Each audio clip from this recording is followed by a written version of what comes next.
These two franchises, DC and Marvel, they have a lot of things in common. But what we're here to talk about is one thing they have in common.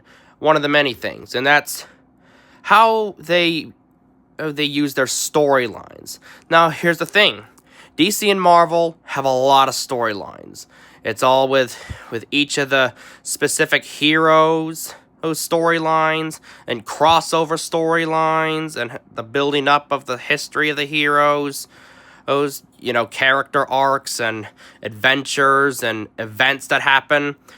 And also, things get a little complex when both of these two franchises, they're multiverses, with Marvel, Earth 616, and all the universes paralleling it.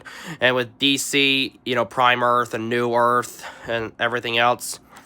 They're the main Earths, they all are the source of many storylines of other media from DC and Marvel. Like, Marvel with the MCU and all the TV shows and movies, Fox, Sony, and DC with the DCEU, DCAU, their TV shows and sorts, and all their Earth numbers. Yeah, that's one thing they have in common. They number their Earths. And this is something Image Comics hasn't done, at least yet. Though it complicates things still, it shows how Marvel and DC do their things. They, repeat storylines. But understand this. Sometimes they change storylines. What if, a storyline, something like, for Marvel, Civil War.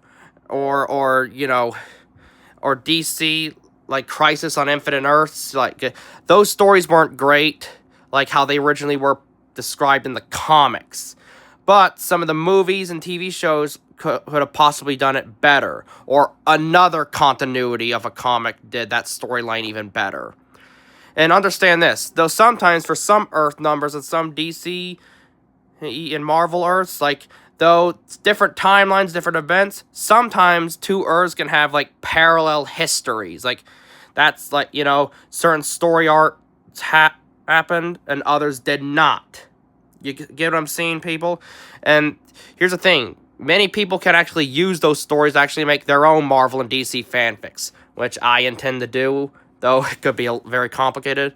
But anyway, people, you can look up the different DC and Marvel story arcs online and see that there are a lot. So let me ask you this. Which story arcs are your favorite? Which superhero storylines are your favorite? And do you think you can use these story arcs in different combinations to create different stories and different continuities of Marvel and DC? Let me know your thoughts and beliefs in the comments down below. Do you agree with me on this? Theorizer out.